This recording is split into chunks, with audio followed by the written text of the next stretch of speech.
এক রাত্রি ছোট গল্প রবীন্দ্রনাথ ঠাকুরের একটি গভীর মানবিক মনস্তাত্ত্বিক ছোট গল্প, যেখানে এক রাত্রে ঘটনাকে কেন্দ্র করে মানুষের অনুভূতি, স্মৃতি, সম্পর্ক এবং মানসিক পরিবর্তন তুলে ধরা হয়েছে।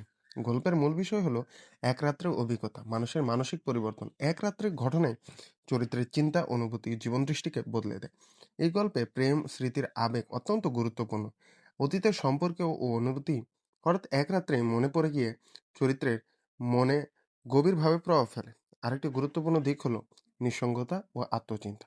রাতে নীরব পরিবেশে মানুষের নিজের ভেতরের অনুভূতিগুলো আরো স্পষ্টভাবে বুঝতে পারে। গল্পে মানব সম্পর্কের জটিলতাও দেখা যায়। সামান্য ঘটনা বা সাক্ষাতের মানুষের মনে বড় পরিবর্তন আনতে পারে। এই ছোট গল্প আবেগ ও বাস্তবতার মিশ্রণ রয়েছে। একদিকে অনুভূতির গভীরতা, অন্যদিকে জীবনের বাস্তব সত্য।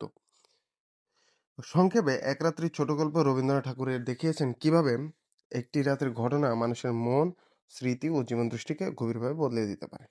ধন্যবাদ।